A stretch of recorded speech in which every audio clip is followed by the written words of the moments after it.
Hello and welcome to the Boy Time Podcast. This is editor Jerry, giving a little preface before this week's episode of the Boy Time Podcast. We did have some audio issues that plagued this episode that magically fixes itself halfway through the podcast. So, don't know why that happened, but we'll just roll with it a little bit. What we did miss was that we talked about Summer Games Fest and some of the gaming news that happened this week. Don't worry, we'll talk about that next week. It might actually be better this way because we'll be able to talk about the Xbox and Bethesda showcase as well as the new Nintendo Direct. So it kind of worked out a little bit. So where we're going to be dropping off is about a quarter of a way through our Wire Season 4 discussion. Just a little background before we jump in. The Wire Season 4, it was kind of split into three parts. There was the political campaign of Mayor Carcetti, who was this kind of liberal, more progressive mayor that ultimately gets downtrodden by the system. We had the four main kids that were going to school in inner city Baltimore with their teacher Presbolewski from the first three seasons, as well as kind of this. We got to kind of see what the streets are like under Marlo Stanfield, and how it's a little bit different. I think the only thing that we really missed of note is that I believe me and Babby both said that this is our favorite season by far. Like this is probably some of the best TV we've seen, even though it does hit very close to home. But enough with me. Let's jump back in with me and Babby talking about The Wire. So let's get this party started. Welcome to Boy Time Podcast. We're gonna get litty time, yeah. Oh, it's your Boy Time Podcast, coming in with the slam dunk of a theme song. Kids, we need to get funding for our schools, so train them in this curriculum that they will never use ever, or we don't get our funding. Yeah. Same with the police department, and same with the political campaign. It's the same. They went through these three situations throughout the whole season, and all of them are like mirror images of each other, more or less, which is fantastic story writing. So I think it really beat out season 3 because season 3 was like still a little muddy. Yeah. And it's, I don't know if I want to say messaging, but just presentation. But this one like really showed like the best parts of the show constantly throughout all of it. But yeah, I think definitely the best season by far. There's a lot of like micro things that they get into that is like really cool that I haven't seen in any TV show. The way the police department works under people who are getting money from other institutions and other politicians who then pass that down to the police department, and then the police department acts a certain way. It's an entire chain of command. A progressive mayor being put into office and then getting absolutely shredded because of other politicians that have way more power and way more gain from said power. So yeah, I think it's just a really accurate and really realistic portrayal of how all that goes down. Yeah. I really enjoyed all of what you were saying also. I specifically really enjoyed the Presbo arc. I did not like Presbo until this season. I didn't either. I thought that he may have had potential because it seemed like they were almost grooming him to be like a Lester Jr., where he, starts in season 1 and he's like he's not a good person. Like he goes down to the towers and like beats up a kid so much that he's blind in one eye, But then like they take him off and he becomes a paper trail guy and he's pretty good at it, but then he kills a cop on accident. And it's like, oh, okay. He's not a good police officer, which may be why he's a pretty good, like he's a pretty good Yeah. teacher, Yeah.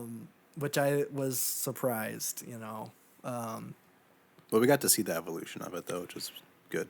He Yeah. wasn't just like immediately like a good teacher. It took like 3 or 4 episodes.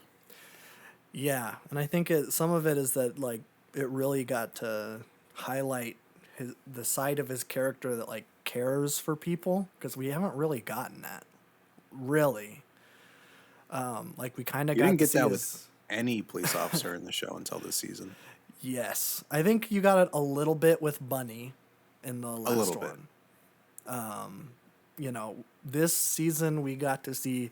I think his name is Carver. Yeah. He kind of that also kind of started at the end of season 3. He starts to kind of show his humanity. He's going to Dennis's gym. He's helping out. He's helping the kids instead of just beating them up and booking them, which is nice to see. I don't like seeing police brutality, even though it is what happens. And I don't think the show should shy away from it at any means. But it is nice to see portrayals of good cops. Jimmy's on his good cop arc. We'll see if that lasts. I almost doubt it, because like he's been a good boy this whole season. We've hardly seen him. He's stopped. Besides getting a kid killed, but other than that, Did he get it? Oh well, yeah, he did do that. But I don't know if I don't think that was intentional. no, but he should have known at that point that that's how that works. Yeah, yeah. He's literally Mr. Know-It-All, and he didn't know that. So McNulty is a little bit dumb, but he's back in major crimes. He was just working a whatever beat. He was a beat cop, and now he's a good boy. Maybe, I guess we'll see. But yeah, we finally got to see some humanity in the police department instead of just walking like Sherlock Holmes without the personality. We're just like, we're going to crack the case. And then we're going to beat up people, and we don't really care about your backstory. But now I care. I want, like, Carver, like, trying his best to get Randy into, like, an actual, like, foster home instead of a group home, and then, like, being devastated when he isn't able to work it out. It's like, that's real. Like, that's rough, and that's a real situation that people deal with. And, like, all that. Unfortunately, it took that kid getting harassed for literally 2 months and police not caring about it for however long it was. Yeah, that's the thing. Like, he is definitely the exception in that case. Yeah, like my heart breaks for that kid. It's so rough. The show is too real, and it devastates me emotionally every time we watch it. Yeah. But, like, yeah, I think its portrayal of everything is too realistic almost. Yes, I think that's why it's so highly rated. But yeah, I definitely see it now. It took a long time to get there. Yeah, because I think as much as I like season 2, it is a little bit, it's a little cartoony with how they and I don't care for dog cop people. shows, and I feel like at this point in television when this was coming out, people are like, "Hey, cool, a cop show," and then it just eventually evolves into this. Yeah, like I was never for the cop show, so no, this probably just hits a lot more. Let me see when like Law and Order first came out. Yeah. Okay, that came out in 1990. Okay. I feel like people were so used to like cop shows being like these episodic things, yeah, that's what I'm saying. Where it's like, oh, okay, you're a cop. I completely understand your character. Like you have no other personality. You are a cop. That is your personality. Yes. And then I think that's kind of what plagues the first couple seasons of The Wire, where they're still trying to make it a little bit different. Now it's fully different. Like season 4 is like almost unrecognizable from where the characters are in season one. But I do want to touch a little bit on the main kid group because each one I think is so brilliantly like created, and it's like so each one like represents like a real unique scenario that happens, and how these kids can grow up together and ultimately have like these vastly different like ends for all of them, because like one of them, Randy, who we were talking about earlier, he's just been into group homes for like years, and he finally gets a foster mom, so he has to deal with, like actually having a mom, which he hadn't had before. You got Namond, who is Weebei's son from season one. I I didn't think we would be seeing Weebei's kids and I guess girlfriend or wife or something. But Weebei even was turned out to be a good dad in the end. Like I would not have foreseen that at the end of season one. Weebei was just the guy who confessed to every single murder because it was funny, I guess, and he wanted a steak. That's about all I know about Weebei, and he's the meme of the guy going like "oh" and pointing. That's true. He's that guy. So Naaman's his kid, and his mom is kind of pressuring him to follow his dad's footsteps and become Kind like of's an understatement. yeah, yeah. His mom is forcing him to like be like a slinger, to sell drugs and follow in his father's footsteps. Even though his father's kind of like wishy washy on it, it's like, oh, I mean, okay, you can do what you want. Trying to think. Oh, Duquan, his whole family is like they're all drug addicts, and they're kind of like transients. Like they just kind of take up vacant homes. So Duquan is, he doesn't have like any clothes because his family steals them. He like doesn't have access to clean water to shower or anything. And like that's real. Like that's stuff that happens. And I think the other, let me think, because I think those are like the main characters. Oh, Michael. Michael's the other big one. Michael's the other one. His little brother, he like kind of rises up and becomes like a parent for his little brother because his mom is a drug addict and his dad's in jail. And he eventually gets sucked up into the whole gang thing too. But like it's completely understandable, like we see that progression from like the beginning of the season to the end of why he would end up like that. He doesn't feel like he has anyone to talk to, so he ends up getting into the gang stuff, which is, that's realistic. That's how people get into gangs in the first place. It's just these four really great characters coming together and then ultimately drifting apart once they're all by the end of the season, and it is so sad to watch the whole thing. So yeah, I would highly recommend this season. Yeah, I mean, I feel like you could just jump into this season. You pick it up eventually. There's a lot of backstory for like who's working the cases and stuff, but like Yeah, I feel like the most important part of this season is the kids and stuff because that's all people should probably care about. I would hope. yeah, But I think just showing like because these are real vices that tear through inner cities because the schools don't care about you. Home life's also often a wreck. There's no social system in place.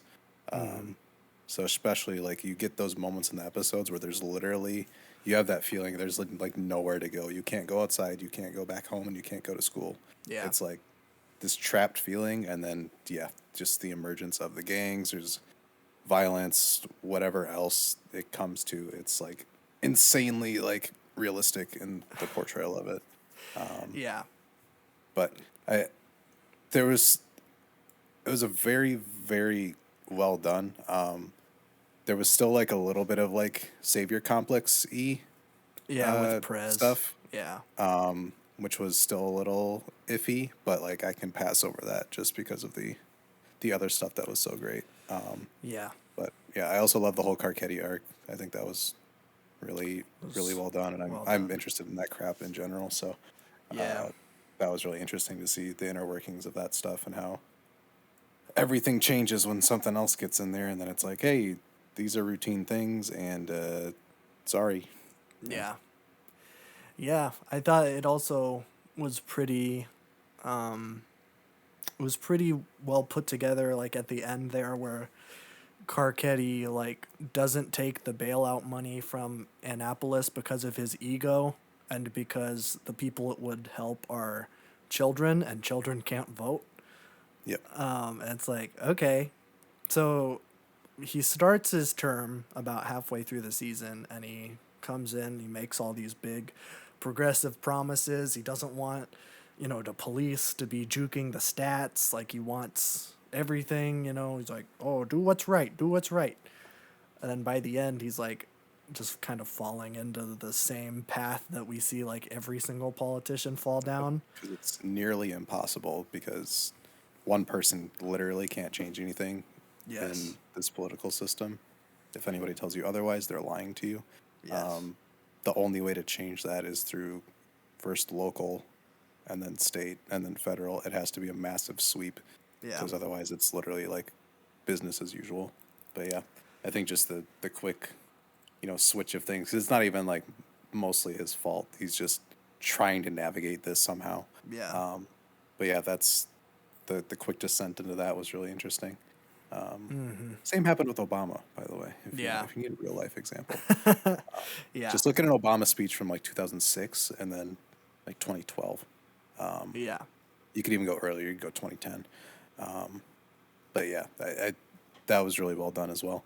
The show is incredibly depressing, and I need to watch Barry next. So I'm so excited to watch Barry season 4. I have heard great things, so that's good. Always good to hear. I've also heard that it is depressing. frick, So we might not be able to escape. I can't escape anything. I don't. Is The Sopranos gonna be this bad?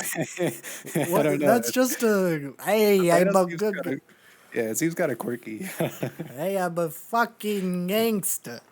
Hey. we got regular show and stuff still. So. Oh yeah, I say we go into regular show. Mhm. I think. Do we have a I need a season? break. There's We- too many real life things happening, and then it's being portrayed in the TV shows I'm watching, and it's really messing me up. Yeah, My Doomer arc is going too far. you're gonna be Father John Misty in a couple years. I've been him for the past month. Not good.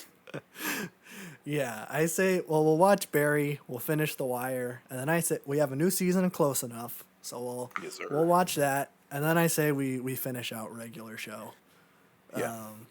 Maybe watch the film. Maybe I don't know. I haven't seen the film. I don't know how good it is, but I'd be interested in checking it out. Yeah, we'll see. We left season 4 on a cliffhanger, so I'm interested to see how that ends. Yes. And I missed the show. Regular Yeah, me show is too. great. Cartoons are always happy. Yeah. Not always, but No, make me- BoJack is not happy. yeah, that's the last cartoon I watched again. Man, I'm just not helping myself. No, you're not. Fine. No, It's you're fine. not. The no. segue in that music, I'm not helping myself either. So Oh, yeah. We do have some music things to talk about. we do. We are the resident Rolling Stone fan. No, we're not fans. No, we're not fans. I- We took a thing pretty far. We did. With their what was it, top 500 albums? Yes, we listened to we the top listened- 50. Yeah, we listened to all of those and then made a 4-part series where we ranked them each and talked about all 50. Yes. If you're interested in that, I feel like One I of the would parts disagree is with gone. like 50% of what I say in those videos. So caution. Yes. I think we recorded that 2 years ago. I think Yeah. it was the end of 2020 we recorded that. Yeah. So be aware of that. Yeah, and one of them is gone because Outcast got us. Yeah, I think I actually that might be up again. I think I muted that section of the Oh, audio did or you? something.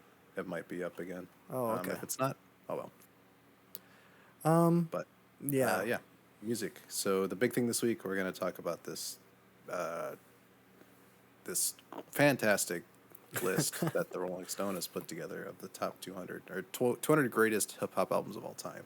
Yeah. So that's going to be the main part of this section. But I'll get the new stuff out of the way. So just so we can dive Okay. into that. Okay. Because there was quite a bit of stuff this week. Oh. Start with some singles. Joji came back. No, did he? Joji's back. Okay. Glimpse of Us. Pretty good. Yeah. You know, if you put this on Nectar, I wouldn't be able to tell that it's not from Nectar.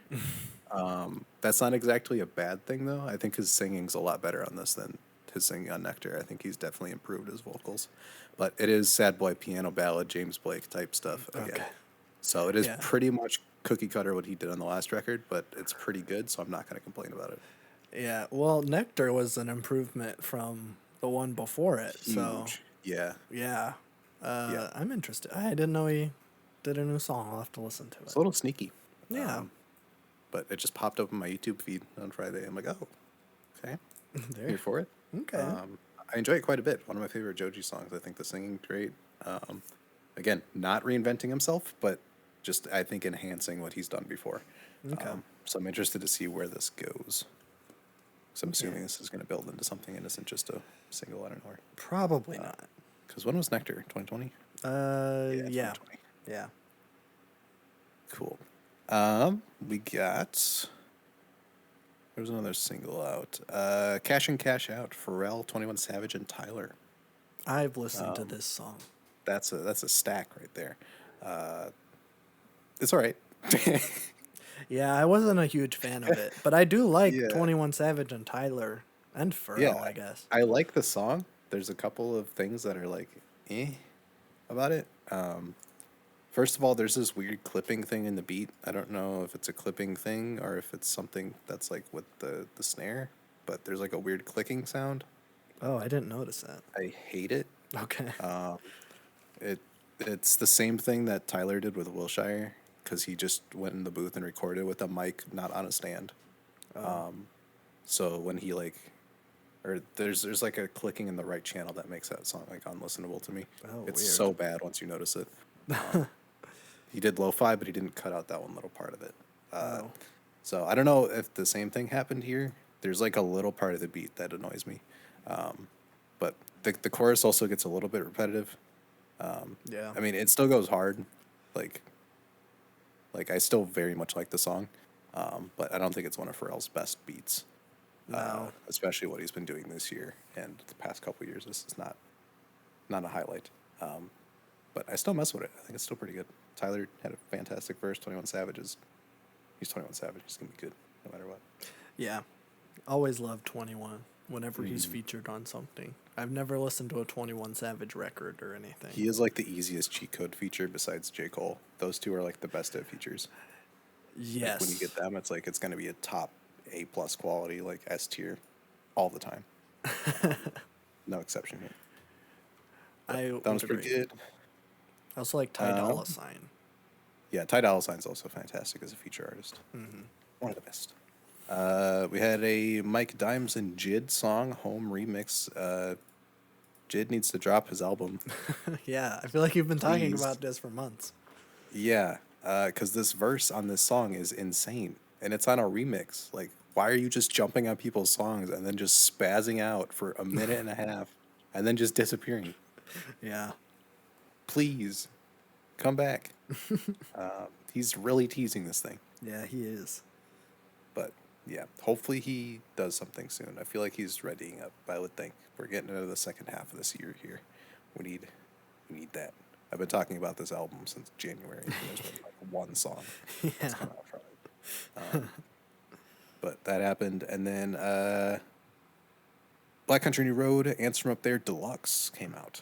I did see this. They posted about this Thursday, I think, and then the next day it's out. I will say this is how you properly do a deluxe album. I am not naming any names. There's a lot of names actually I could name. Too many to count. I was gonna say the But Post one also came out this week. yeah, I didn't listen to those two songs. Okay, there was a good one. Okay. I think the let me see which one. I think it was the second one I liked more than the first one. But Yeah, I might check those out. But yeah, I don't know. That album, honestly, I can't get through it anymore. So really? it's too stale. I just can't. Oh, There's too many other things. I suppose I've just been listening to track 4 on. It's been I pretty good. really like the Doja Cat one. The Doja Cat one's my jam. Yeah, that is a good song. Everything else I can kind of take or leave, Okay. unfortunately. Okay. But this deluxe album, it's basically what you get when you order the 4 LP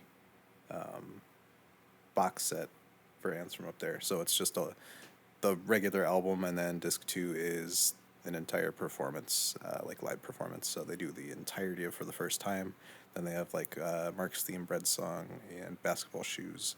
And there is video of this as well, so that they uploaded. So Okay. it's like the whole classic. This is like a classic deluxe album, where like you get it at a concert or something, and there'd be like, the concert movie on it and the live recordings. This is basically what this is. But yeah, the mixing's kind of shoddy, but I don't mind it because of, I feel like it fits the kind of natural, like, just kind of jamming out aesthetic of it. I don't mind it too much, especially when your main record is literally perfect in every sense. In my opinion, it's like I don't need another like absolutely perfect mix. Give me something where you're just kind of like having fun. Yeah. But yeah, I think it's really really good. There's like a Mark's theme's a little different. There's no like that like pause in it where it just stops for a little bit. Yeah. It's just like a build. Sunglasses has a different ending, which is interesting. I don't know when this was recorded because I've seen the Basketball Shoes live thing like months ago because it's been floating around since the beginning of this year, Yeah. like this exact one. But I don't know when this is exactly recorded because Basketball Shoes has some different lyrics in it. Sunglasses has a couple different lyrics in it. I think Athens, France has a couple different lyrics in it. Which, if you go through their live catalog, it's they evolve songs through live performance, which is really cool. Yeah. So you get different versions. But yeah, Sunglasses has a different outro, which is cool. Science Fair does not read well in the live format compared to the studio version. I'll say that. It kind of gets lost in the mix, and it just kind of sounds muddy instead of like the dueling guitar and saxophone thing that it's supposed to be. So not the biggest fan of that one, but I think Bread Song and Basketball Shoes are like at least as good, if not better, than the studio versions. Basketball Shoes especially. I think this is the performance everybody points to. But yeah, it's so good. It's a minute longer than the studio one. It's incredible. Like they have a choir with them. It's like a live performance, but there's nobody in the stands besides like this 10-piece choir that they've acquired to be with them. But they're still like clapping after the tracks, and it's just like the 5 or 10 choir people that are clapping, which is really weird. But yeah, the song builds beautifully. The mix on it works a lot with like the closing crescendo of that song. Isaac is just screaming at the top of his lungs the last chorus, and the energy is just insane. And instead of the song wrapping up perfectly like it does in the studio version, it falls apart and they like slam their instruments on the ground and just the ringing of the guitar strings ends it, and it's just perfect. It's so good. But yeah, this is a really really good deluxe album. I mean, this is one where I'd actually probably just sit down and do the whole 2 hours because you get the main album and then you get For the First Time as well. So pretty good. I still regret not buying that 4 LP box set from their site, but I'll find it one day. Maybe, probably not. It's fine. And then the last thing, Elucid dropped. Elucid's first solo album since 2018, I believe. Wait, no, he did something last year. I had no idea he did something last year. Never mind. Yeah, I Told Bessie, 2022. This thing is pretty good. They were hyping this up over at the label a lot. I think it met that for the most part. I'm still getting through it. Illucid's harder for me to grab onto right away because he is very, very wrap around your head until you get confused. He's a lot more quick than something like Billy Woods, and they both share this very same dense, like confusing. I want to say confusing, like cryptic lyricism, where you have to really like dig in there to figure out what's going on. Except Elucid does it at twice the pace, so it's harder for me to like pick up what's going down. But production's very psychedelic. I think the first track starts with just like some crazy panning effects and everything. But we pretty much get 4 Arm and Hammer songs on here since Billy's on 4 songs. Oh, I think I've heard a couple of these from their white label album that they're selling at their live shows, which is like a scrapped Arm and Hammer album that they're just selling. Like you just get the record jacket and the record. So it's like old school stuff, which is really cool.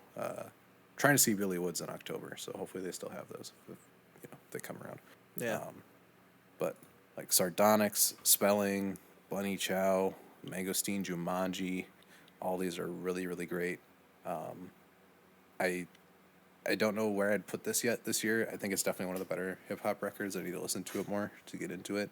I don't think, people were saying like, or the label was like, hey, this is as good as Billy Woods' album this year. I don't think I'd put it that far. I think Billy Woods is in a class far beyond 99.9% of rappers right now. But I think this is still a very strong release. I love how psychedelic this is. Production's great. There's a lot of like, there's one song where there's an actual just drum kit and guitar. One song where there's just like a cymbal making the bass of the beat. Yeah, it's a really, really cool experience. I need to dig into it more, but check it out, people. Don't let this one slip by. But I think that's pretty much it for new stuff this week. Okay. Next week we got the 30-song Logic album. So Oh, that's awesome. if I listen to it by then I'll talk about it. But I don't know if I can sit through 30 tracks of that. So we'll see. Okay. I probably won't listen to it. Yeah. So I'll try to go through it and then pick out the highlights and then make a little album out of the gigantic album and be like, yeah, I like this. okay. But yeah, that's next week. I don't know if there's anything else coming. I feel like there is. I never write anything down, so it's all just off dome, which is not good because I forget things. Yeah. But I think that's the main part of what's happening. But we could just dive into this list. Okay. We do top have 200 authority in this Yes. regard. We'll put the link to this list in the description boxes things. Yes. Or you can just type in it's Rolling Stone's top 200 hip hop albums. If you want to follow along, because there won't be visuals, because this is a podcast, Yeah. a non-visual podcast. No, this is not Joe Rogan. This is not Joe Rogan. There is no Jamie to pull that up. We are pulling it up ourselves. Jamie, don't can you get to please pull up the album that is number 1? please? I'm sure most people have heard about this already. I'm not going to go through everything because we'd be here forever. Yes. And frankly, I don't feel like talking that long. No. But we'll just go through some questionable and good picks as we kind of go through this thing. Okay. And we'll just go from there. So yeah, they did their top 200 greatest hip hop albums of all time. These are the albums that have defined hip hop history, from Run DMC to Playboi Carti, from G Funk to Drill, from the Bronx to Houston and beyond. And then just a whole bunch of people that made these things. Yes. I want to preface before we jump into this. I've looked through the list. I've looked through the whole thing. I am not an authority on hip hop whatsoever. I think a lot of the ones in the top 50 are good picks, but they are in weird order. Yeah, the more I look at this list, the more I hate it. So Yeah. And I do want to say Montero does not need to be on this list. no, It's like there's a lot of albums that don't need to 150, be on I this think. yeah, It's like, what are you doing? yeah. And they ran Damage Control. They're like, hey, we're not gonna let the golden age of hip hop rule our list, so we're gonna put a whole bunch of albums from 2 years ago on here. Yeah. And I should say beforehand that you cannot compare the 200 greatest hip hop albums when there's trap, there's experimental, there's psychedelic, there's southern, East Coast, West Coast. there's so many subgenres that are completely different from each other that it's nearly impossible to rank these things next to each other because Yeah. it just looks stupid. But with that said, number 200 was Astroworld. So Yeah. I opened up this list and I saw Astroworld at 200 and Juice World Goodbye and Good Riddance at 199. I'm like, this is going to be a fun read through. Astro World is Astroworld's fine. good. It's I good. really like Astroworld. If is it top 200 of all time? Probably. No. I think it could be here. I think 200 is fine. But 200 Juice is World a at good. 199 is really weird. Uh, That's a yeah. head scratcher. I don't think he needs to be on this list at all. I mean, like, sure, he had some really cool pop hits from this record, but like, if you're talking top 200 hip hop albums, I don't even consider him in the conversation. Especially not better than Astro World. That too. You know what I'm saying? It's like the Yeah. one thing that beat. Well, no, it's not the one thing that beat Astro World. 199 things beat Astro World. But Yes. it's a little weird seeing those two right next to each other when it should be flipped, in my opinion. And It should also, be, well, Juice World Juice shouldn't World be shouldn't on be the on list. here. Um, Yeah, yeah. it would be like having like beer bongs on here. It's like that's not where it's like, hip yeah, hop. I love record. listening to it, but like, it's a pop rap record that's just very fun. and Yeah. there's not much to it, and it's not inventive or anything. It's just really fun. Yeah, But then, like, you have Bandana on 197. Like, you're telling me Bandana's only one spot above of Juice World. that's true. But Bandana's a good pick. I'm glad that it's here. Yeah. I think Pinata probably would have been a stronger pick, but I also love Bandana about the same. Cupcakes at 195. with the That's Four fun. Eyes. That is fun. I don't know what to even see. It's impossible to even compare the first five. This is such a mess. Yeah, I didn't know that sex rap was a genre, but is. apparently, Yeah. it's what Cupcake does. Yeah, apparently, but I have been known to like the occasional Cupcake song. No, Actually, they're pretty I've fun. liked every one of her songs that I've heard. So Squidward Nose is a banger. Squidward Nose is a classic. Yeah, That's my favorite one. ASAP Rocky, Love Live ASAP 193. Yeah, I think that belongs here. Pop Smoke, Meet the Woo. I don't think. I mean, what it did was commercialize drill in the U.S., so people knew more about drill after this record. I don't know. I think you can bump out Juice WRLD, put Pop Smoke there, and I'd be okay with that. yeah. 'Cause, there is a level of influence that Pop Smoke is going to continue to carry with the drill scene, even though he's not directly influencing people. He's getting it in more people's ears, so now people like 504 and stuff can pop up and be more recognized. I think the moral of the story is that Juice WRLD should not be on this list. Yeah, I'm just gonna keep saying that. No disrespect to Juice WRLD. No, but like no, it's not. he's it not a should hip-hop be artist. near This. But yeah, what else do we got? Nipsey Hussle, Crenshaw, good pick. What else? MC Light, Saba, Care for Me. I like Saba. Does he deserve to be on this list? Probably not. Isn't he like an R&B guy? Care for Me is softer for sure. It's still rap, I would say, Okay. but it's very the Chicago softer R&B infused rap, I would say. Okay. It's a lot more chill. I don't think it needs to be here. A lot of people like praise this record though, so I could see it. But you know, I think his new record's about as good as this one. But what else we got? Various artists. Sound Bombing 2, a soundtrack compilation. Yeah. You know, I need to listen to this, but it's not on streaming services, so I need to figure out a way to do Oh. this. I see Eminem on because- there. Yeah, you got Eminem, you got LP producing. Oh, okay. You have Common on here. You have Pharoah Monch. Like this Oh, okay. record is stacked from the looks of it. I just don't know where to listen to it. But yeah, I would love to hear that because that sounds amazing. 180 Lil Sims. Sometimes I might be introvert. Good pick. Love it. That is a new record that definitely deserves to be on this list. Yes. Because needs it is to be definitely like top 5 hip hop albums of this decade so far. Yes. I love this record. So good. I think it needs to go a little higher, but also I have I not agree. listened to most of like 190 to like 50. Like most of that is nothing I've heard. So I do have a little bit Yeah, of bias I'm just there. gonna like cover most of the things I've heard. Yeah. There's a lot of like older stuff on here from like the 80s.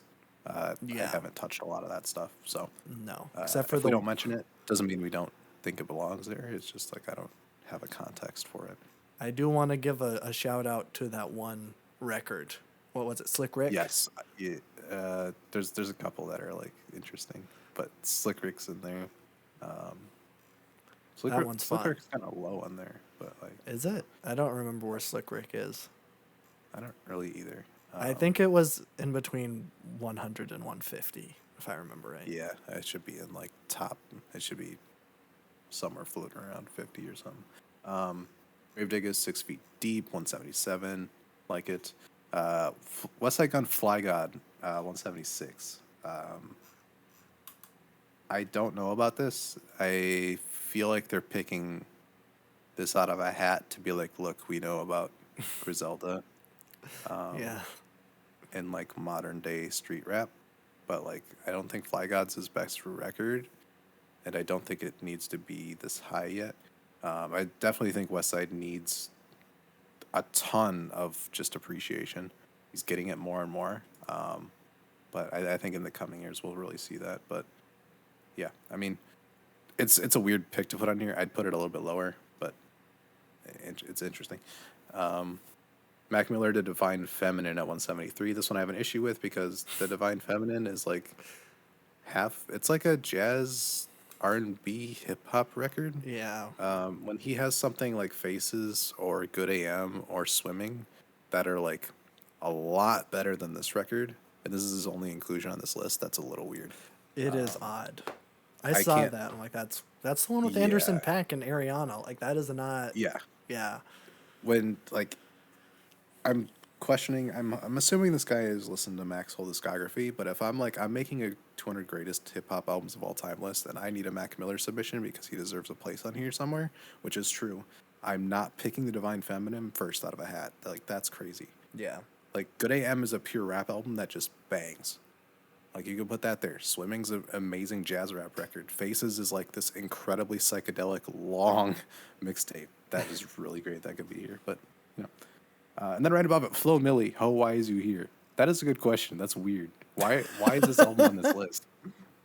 I don't know anything What about is Flo happening? Milli. Yeah, that should not be here. Okay. Big Crit was here. I feel like there's better Big Crit records to put here, but good there. Goody Mob, Soul Food, 169. Like it. Makami, Pray for Haiti, 168. Really great record. Does it need to be on here? Probably not. It seems really, really recent to put. We're climbing the ranks here. On like the best ones ever made. And this record came out less than a year ago. Yeah. A little It's weird. But it is a very good record.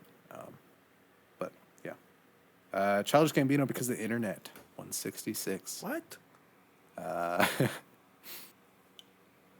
I don't know how to talk about this record because people either think it's the second coming of Jesus or they just think it's all right. I'm more in the middle. I think it's good. I think it's a little bit better than all right. I don't think it's his best album. I don't think the way he put it, it's not this generation's OK Computer. Is that Sorry. what people think it is? No, that's what he thinks it is. Oh. Oh, I don't know about He that. said that. I don't know about that. It's a really good record, but like again, I don't think it needs to be here. I don't know. I wouldn't put any Childish Gambino in here. I mean, he's a good rapper. He makes really great music, but like, Awaken My Love's a better record. But that's not a hip hop record. And it's not a hip hop record. Yeah, his he's last kinda- record is barely a hip hop record. He's more of a Yeah. fusion artist. I would say he's more Awaken My Love, that's more like soul. Yeah. The last one was like he barely rapped on it. It was mostly like R&B fusion stuff. Because the internet's kind of a combination of the two. Okay. But yeah, I mean, this is one spot below Cannibal Ox, The Cold Vein, which in general should never happen. Like these two should not be next to each other in anything. Cold Vein, one of the best underground hip hop records of the early 2000s. Again, produced by LP. LP's getting his flowers here, which is fantastic. That's good. But yeah, this record's fantastic. It should not be near where it's at. Schoolboy Q, Blank Face. I like that submission. Tierra Whack, Whack World, 162. I think this album's like 20 minutes long. Clocking in at just 15 15 minutes. All right. This record is a lot of fun, though. I don't know if it needs to be this high, though. That's a little high for what it is. Danny Brown, Triple X. I don't think it's Danny's best record, but I think being on this list is cool. I need to listen back to this one before because I didn't really like it on first listen, but I feel like it just wasn't in the space or has as much context as I do now. His Atrocity Exhibition just blows like most things out of the water. But I'll have to go back to that one. Easy E, Easy Does It, 153, good. Montero, 151. He's joining the Juice World Club. Why are you here? Yeah. This record's not even like a year old. No. It's barely a hip hop record. I guess you can classify it as it, but I view this more as a pop record. I would say it's a pop record. And there's a lot of like fantastic hits on it, but like as a whole album, it's not anything special. It's literally like a Post Malone type situation where you get your big hits off of it, and then like some people go for the deep cuts, some people don't. It's his. I mean, it's a pretty good first project. But it's not 151. Yeah, you're talking all time. Like, Yeah. he shouldn't even be in the top 200. No. But I don't know. Those new snippets are amazing. Yes, by the way. I'm a So very big fan I am of what's coming excited next. for what he's doing next. Yeah. 150, The Roots, How I Got Over. This is their 2010 one. It's interesting. Yeah. I haven't gotten into The Roots too much yet. I wanna get into them because I love Black Thought so much. I really liked the one record I heard. The freaking Do You Want More? Yeah, that one with the question marks. That one's fun. Run the Jewels 2, 148. Good pick. Could be a little higher, but like I'm not gonna complain about that. I think it's a good pick. Common B, 145. Very good. That's a very good one. It. Rock Marciano Reloaded 2012, 144. Good pick. I haven't listened to this record specifically, but a lot of Rock Marciano stuff is really great. Again, I feel like they're pulling things out of the underground where it's like, hey, this is pretty good. So this is a good pick here. I will get into why they're having a blind spot situation later. Okay. But for now. 143, Lil Uzi Vert, Eternal Take. Why are you here?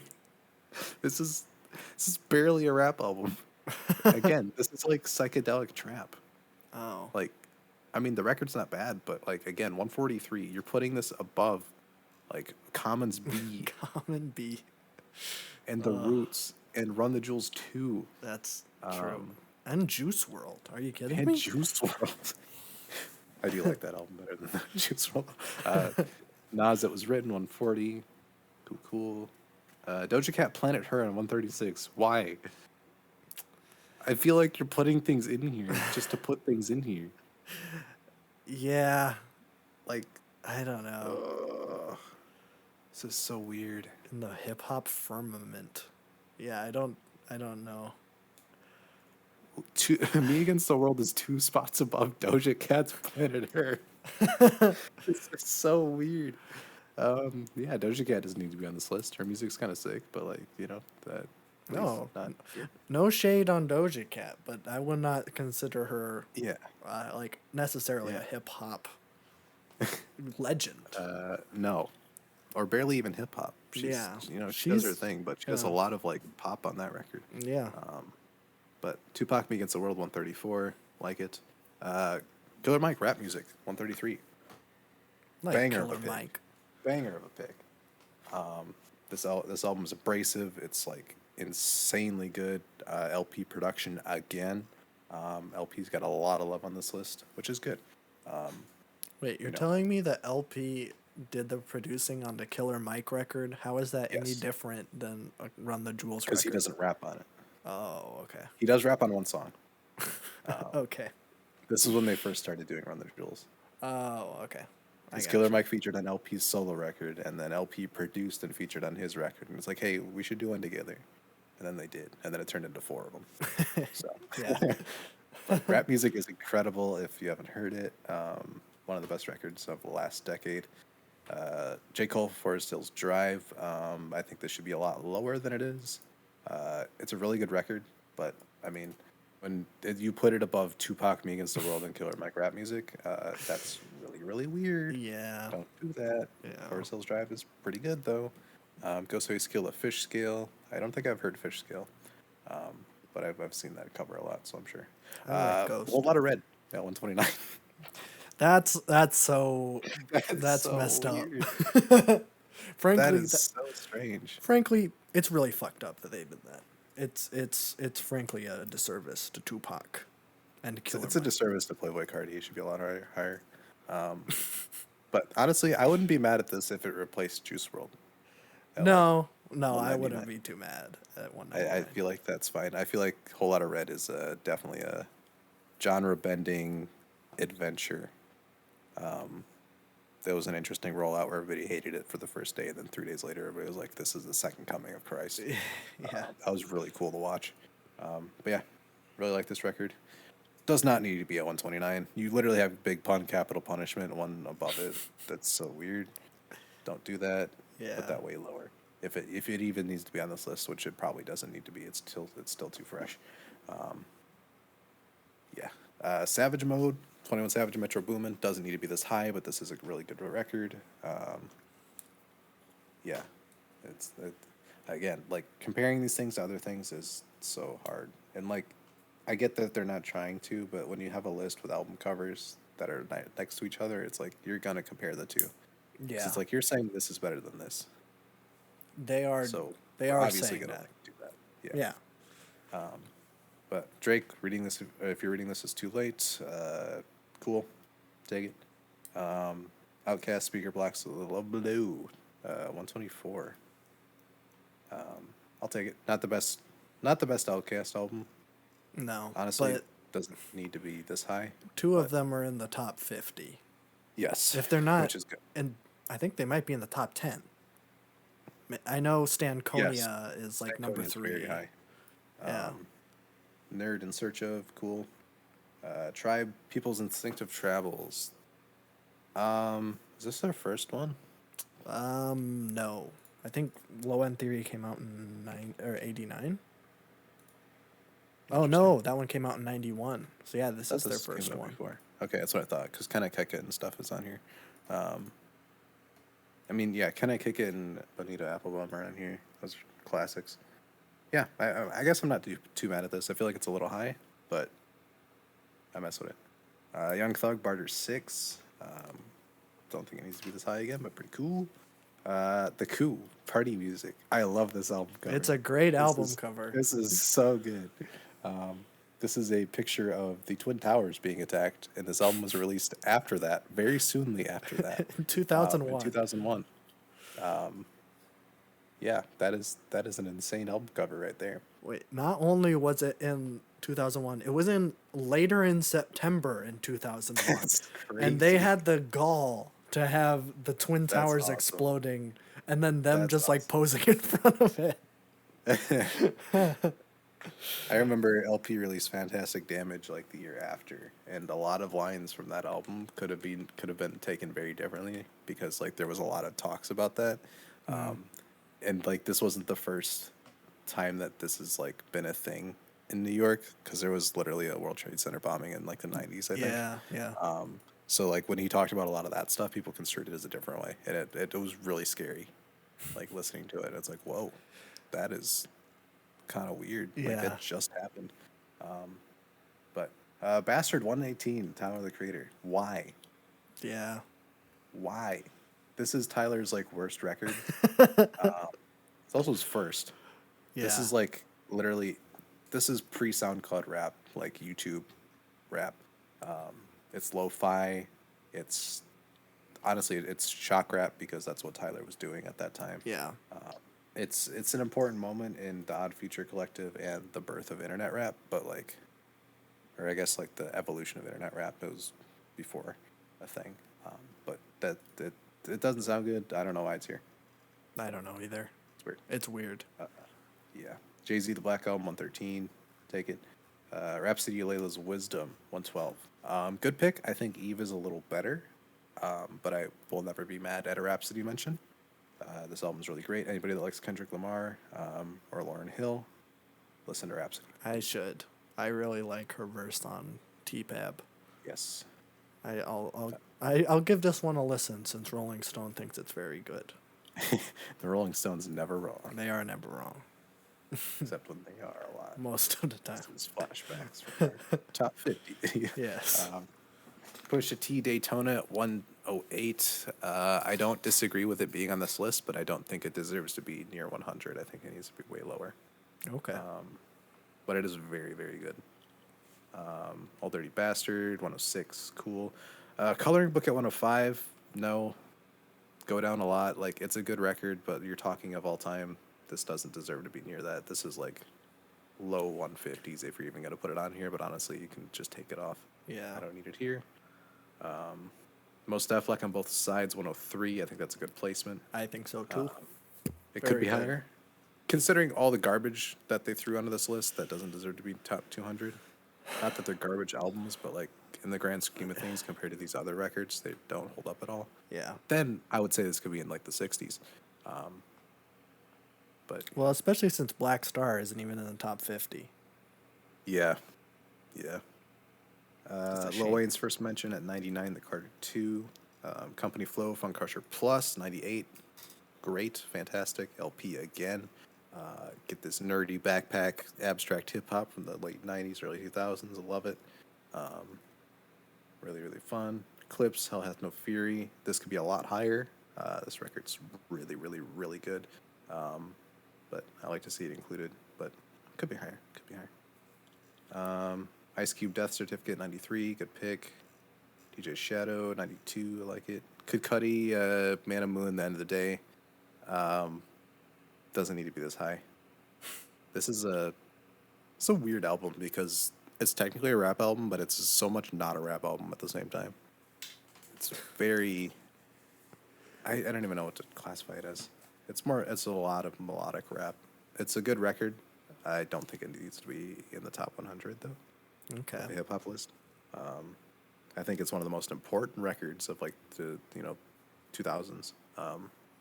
And I think along with Kanye, this very much shifted melodic hip hop and popularized it. But I don't think it needs to be this high. Common, like Water for Chocolate. Have not heard this one, which is weird because I've wanted to listen to it for a long time, but I've just never gotten to it. But I do want to listen to this a lot. Oh, yeah. It has some good people on it. It really does. But I will listen to that eventually. Eminem, Slim Shady LP, 85. I'll take it. Summertime 06, Vince Staples at 84. I don't think this needs to be this high. It's a very, very good record. I would bump it down a little bit. Especially when you got you got the Slim Shady LP, like right below it. Like, that's a classic record. And then Slick Rick, 2 spots above it, which is a classic record. Children's Stories, fantastic, one of the best hip hop songs. This is another thing. If you guys have not seen the album cover for Slick Rick, you are missing out. It's so fun. It's a great. Yeah, that late 80s style. I like it. It looks like Who Framed Roger Rabbit, but it's just It really does. like, It looks like a sitcom. it's just Slick Rick on like a building in Columbus, Ohio or something. Like, yeah, I don't know where this I is have at. no idea. But like it. Earl Sweatshirt, Some Rap Songs, 2018 at 80. I don't think this needs to be this high. I'm glad that it is included. It should very much be included. I think this is one of the best abstract records of last year, or last decade. But 80? Nah. I would slot it like, near 100, give or take. Yeah.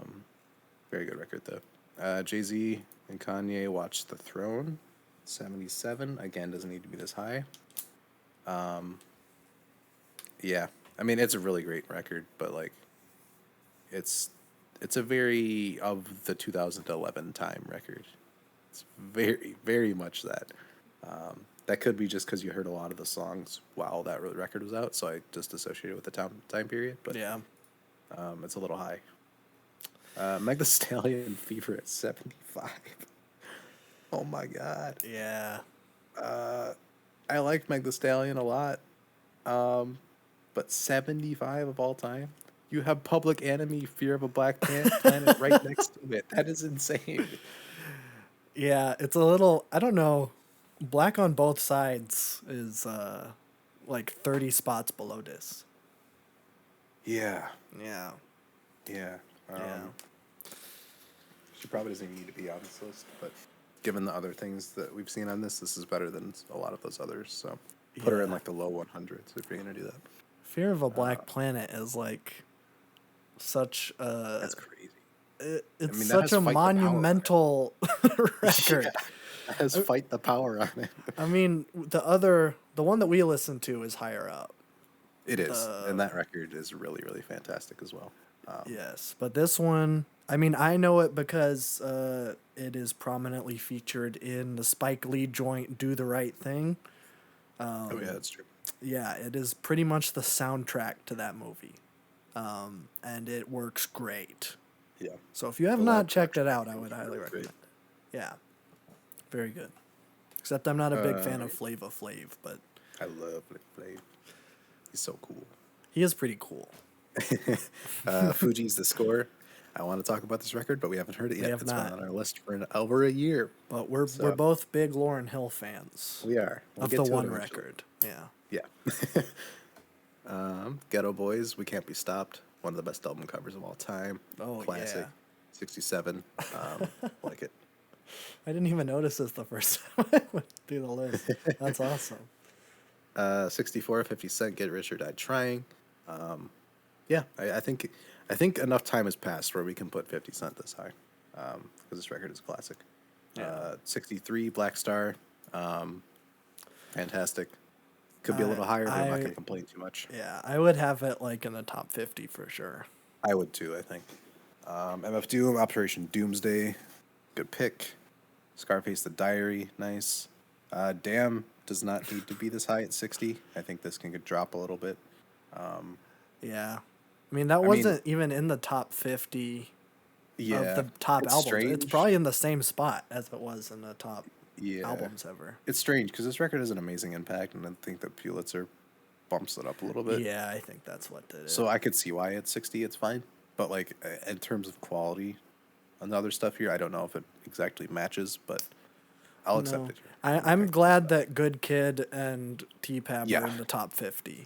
There's a lot of lists that put Damn as his best, which is weird. That I feel like is they're just going after like wrong. sales and stuff. Yeah. Yeah, but Ice Cube, America's Most Wanted, 58, nice. Beastie Boys, License to Ill at 57, nice. No Name, Room 25 at 56. This is a really, really, really good record. I don't know how many people. I feel like a lot of people that are in the hip hop space have heard this record, but if you have not, give it a listen. I have it's not. Really fantastic. It's just amazing Chicago, like more jazzier rap. Really fantastic. 56 is a very high placement for it.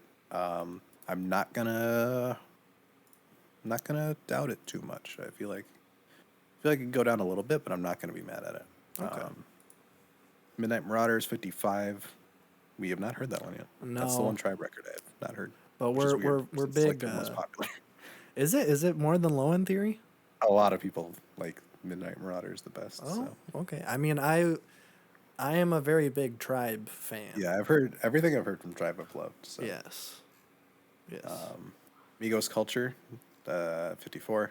Don't think it needs to be this high, but I think this is a record that is definitely like one of those where it's like a moment. yeah. Shout out the Rolling Stone website for being garbage. Hold up, I lost my place.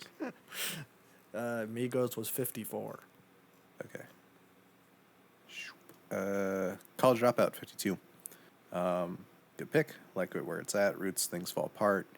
I do want to look at this record and give this a listen because this is like an iconic album art. Yeah, we're lacking on Roots. We are lacking stuff. on the Roots. That's a big blind spot for me. So eventually we'll get to that. Yeah. EPMD, Strictly Business, 50. NWA, Straight Outta Compton, 49. J Dilla Donuts, 48. Super Duper Fly, 47. All those are great, and then we get to Call Me If You Get Lost at 46, which is a war crime. That's a weird pick. You cannot look at these 4 records I just named and be like, yeah, Call Me If You Get Lost is better. It's just better. No. This is not Tyler's best album. It literally just came out. How are you gonna if you're say it has more impact than Straight Outta Compton? Yeah, like that is insane. Yeah. The record I wouldn't even put on this list, but given the other things that get put on this list, I'd put it in the lower 100s. Yeah. It's a good record, but like 46 out of all time, and it just came out. Come on, JD, what are you doing? It's all JD's fault. It's all JD's fault. 45, LL Cool J, Mama Said Knock You Out. Liquid Swords at 44, nice. Yeah. Big Daddy Kane at 42, and Run DMC at 43, I like it. Putting Late Registration over College Dropout at 41. That is a base take. I will accept that. Yeah. I think Late Registration is just a better College Dropout. Production's more grand. Rapping's more quirky. I think it's a better record, but I'm not mad at it. Chronic, 40. A lot of people would say this needs to be higher. I would disagree. I think it's about right where it should I think be. I think it's planted where it's supposed to be. Yeah. I do like this record, but like, I don't know. I'm never in the mood really for the Chronic. No. There's a very specific kind of mood I need to be in for the Chronic. No, and I don't really like Dre as a rapper. Like when As a rapper, I'm not the biggest fan, but he's a fantastic. he's a great producer. Like but absolutely Snoop Dogg legendary. coming to light through this record is a Yes. huge dub to it. The Snoop verses on here are fantastic. Yes. Lil Wayne, Carter 3 at 39. I think that's placed where it needs to be. Carter 3 is, very, very defying of that era. Yeah. Good Kid, Mad City at 38. That's a good placement. I think that's good. Yeah. Only built for Cuban Links, 37. Good. Acid Rap at 36 of all time. You were saying Acid Rap is better than Only Built for Cuban Links, Good Kid, Mad City, The Carter 3, and The Chronic. Yeah, that's questionable. What are you doing? That Acid is Rap is one of the best mixtapes of the 2010s. But it's a like, mixtape. I'm not gonna lie. If I go back and listen to that, I'm not putting it anywhere near this. No. Like, this is like a pure nostalgic, like backpack rap, weird Chicago rap thing. That does not need to be this high. Yeah, Can it be on this list? Sure. Put it where Coloring Book was, and then knock it down 30 more places. Right. And it's weird seeing it's that, and then next is Snoop Dogg's Doggy Doggy Style. Yeah. I'm fine with Doggy Style there. No, I am too. I love Snoop Dogg. Yeah. It's just Chance is like just glowing out of Yeah. everybody else here because everybody else is right where they need to be. And Right. it's just like, wah. Yeah. Sugar Hill Records Factory. Oh yeah, Rapper's Delight's on this. Okay. Yep, that makes sense. Rapper's Delight, I think, is like the first rap song ever. So Oh, okay. Interesting. De La Soul, 3 Feet High and Rising. I do need to listen to this. I think it was recently added to streaming. So it was unobtainable for a while because I've never seen this in a record store either. So I do want to get into this though. Chief Keef, Finally the Rich at 32. This is probably way too high, even though Chief Keef, this record is, very, very relevant. So I think it can be on this list. I don't think it needs to be this high. Same with Nicki Minaj, Pink Friday. Yeah. I think Nicki really did something, like, she opened up the genre for women incredibly. So, like, this was the first person to really be out there and truly herself and feminine while making hip hop music, because a lot of the artists before her, with the exception of Lauryn Hill, Yeah. were very abrasive and tried to fit in with the guys a lot. So Nicki definitely carved a lane. I don't think it needs to be this high, though. I mean, the Monster Verse is incredible, but 31, kidding me. Yeah, it's a little high. Yeah, Paul's Boutique at 30. I do need to listen to this record as well. I've heard people say this is their best, and that it's like really, really fantastic. So we'll have to listen to that. Tupac, All Eyes on Me at 29. Like it. Mobb Deep, The Infamous at 28. Good pick. Clemenite at 27. Outcast. I would rank this much higher personally, but I'm pretty sure it was on the top 50 of. it wasn't the top 50 of all time. It was in the top 50, but I'm pretty sure it was higher than it is in the top Probably. rap albums, which I is feel like weird. those lists don't correlate at all. I feel like different They people worked don't. on them because it makes zero sense. Yeah. Jay-Z Reasonable Doubt at 26. Marshall Mathers LP 25. I'll take it. Nas Illmatic at 24. Again, this is way too low for me. I think this needs to be in the top 5. It was like number 8 or something like that. It was pretty high. Yeah. DMX's Dark and Hell is Hot, 22. I like it. Lil Wayne to Drought 3 at 21. I don't know this record at all. I don't know if this is like better than the Carter 3. I highly doubt it.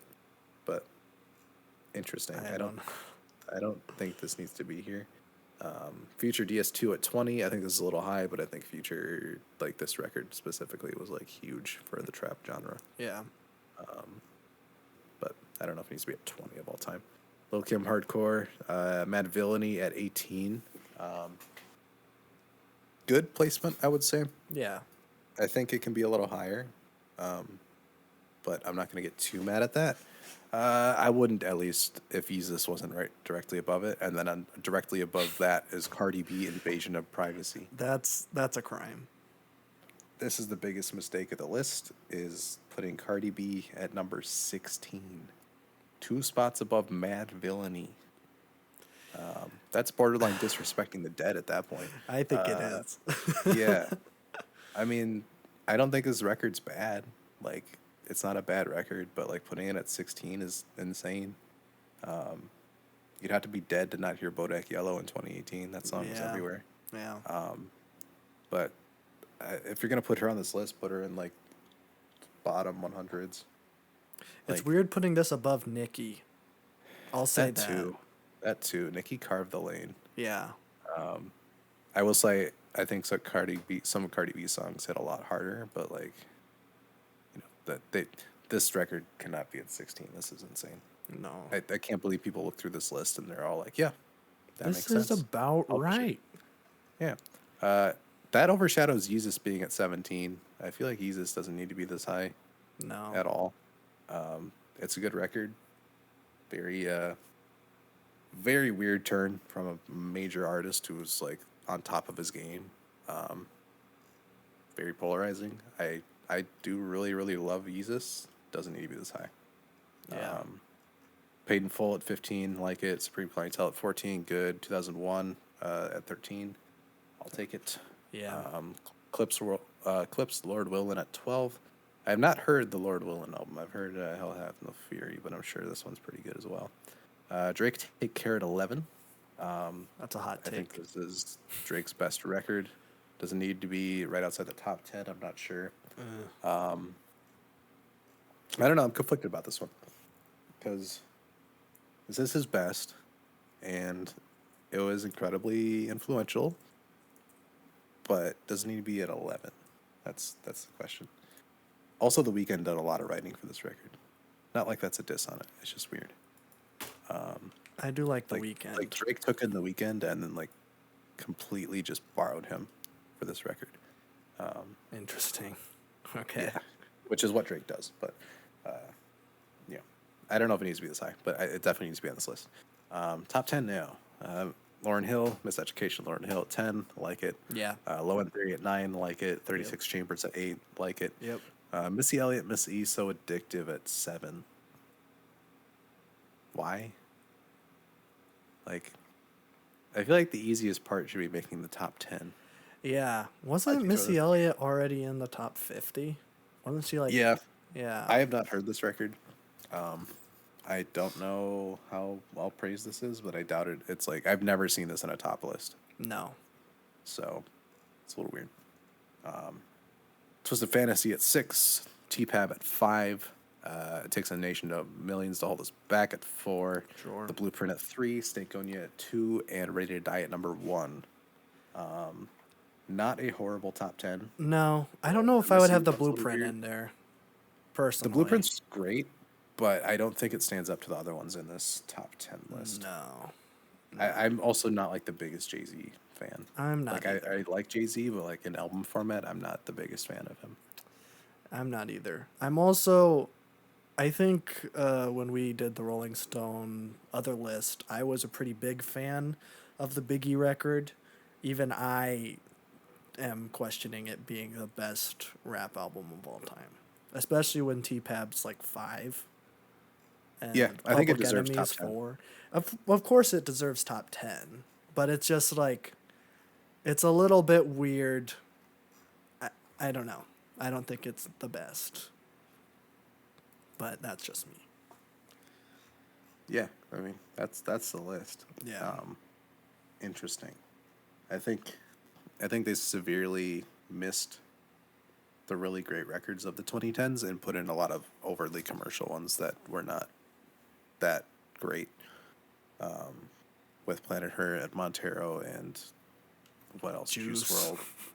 Yeah. Like all of those weirdo picks could have been used for truly innovative and fantastic records of the 2010s.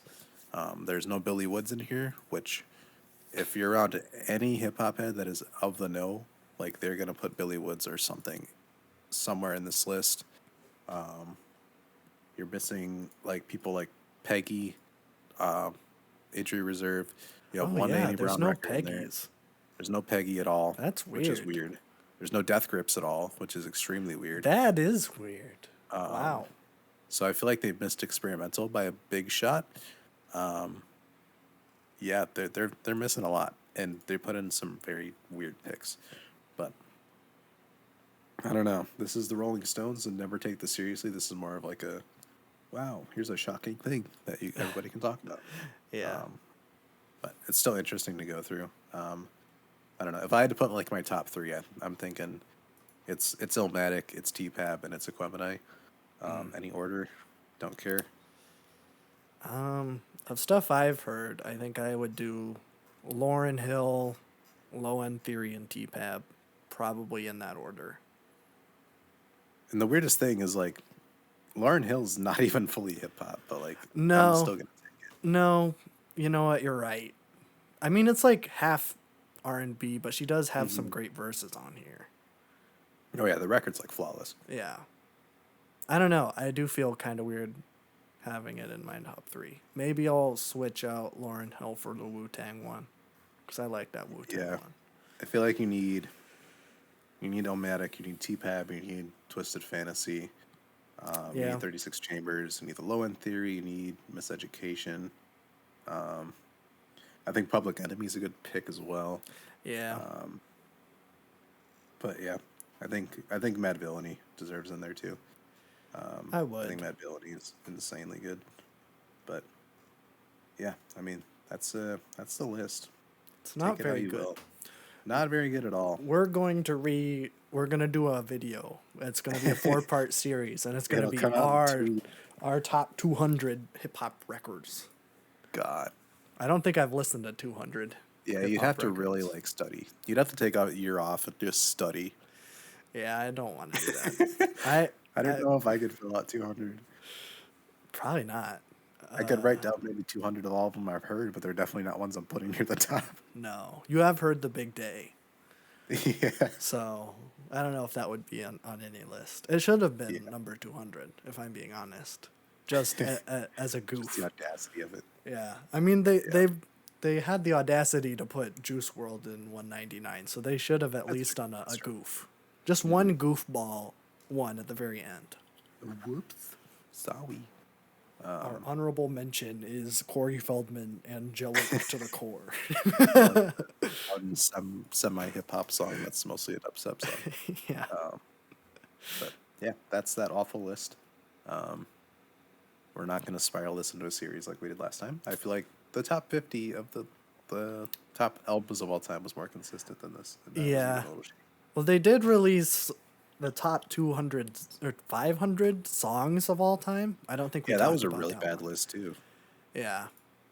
So We don't I need feel to like go Rolling through that Stone one is doing too. this on purpose for clout. They so could be. I have this no is idea. these are the articles of theirs that get the most traction. So Yeah. I'm like, all right, let's get the Zoomer core person, the old head, and just a whole bunch of random people that say big words in their write ups, and just put a list together. Yeah. And this is That's what true. happened. But Yeah, I don't know. It's weird because like my top 10 hip hop albums, like if I have to rank the best ones, are not going to be the ones that I like the most. So it's a weird dynamic No. because like best versus favorite is a big thing that gets brought up. Because if I go to my top rated hip hop albums, it's going to be a very different like list of things. Yeah. But I don't know. Interesting. So that's the big thing this week that we were gonna cover, like every other music channel did. But you need to hear our take because our take is more important. Haha. It is. Well, we have history with the Rolling Stone list, so We do. we do have a reason to talk about it. We are designated to do this. So Yes, we are the designated Rolling Stone people. Yeah. Maybe one day we'll make another Rolling Stone series. But If they today's ever not the day. do It's your job this year. top albums of the year again, I think we should do it in like 10 years or something. Yeah, that'll be a while. Yeah. But that's all I got. Okay. Well, that was a pretty good podcast, I think. Yeah. I'm not entirely sure. I haven't listened to it yet. But I'm going to assume it was pretty good. I don't know. Yeah. Yeah. I'm going to go listen to that Drake record because Okay. I'm a pretty big Drake fan. I don't know if you know this about me. Way Too Sexy is a banger. You can't tell me otherwise. I will tell you otherwise. I will die in this film. I also looked up the Sugar Hill record story, and it's 6 hours long. Oh. Yeah. And there's a short version. There's like the songs are called It must short be- version, and it's 6 minutes and 20 seconds. It must be everything that Sugar Hill has ever done. It's 56 songs about that 6 must be hours. everything. Yeah. Interesting. Which is kind of crazy. But I'm going to go, I better get started on that. Yeah, it's going to be a while. Because if I want to get this done before I fall asleep, then I better start listening to this now and then fall asleep at about 5 a.m. Yeah. Yeah. Oh, I can barely get going for another 20 minutes. It's okay. I can't stay up late anymore. Oh, man. just listen to this record and it'll keep you up. No.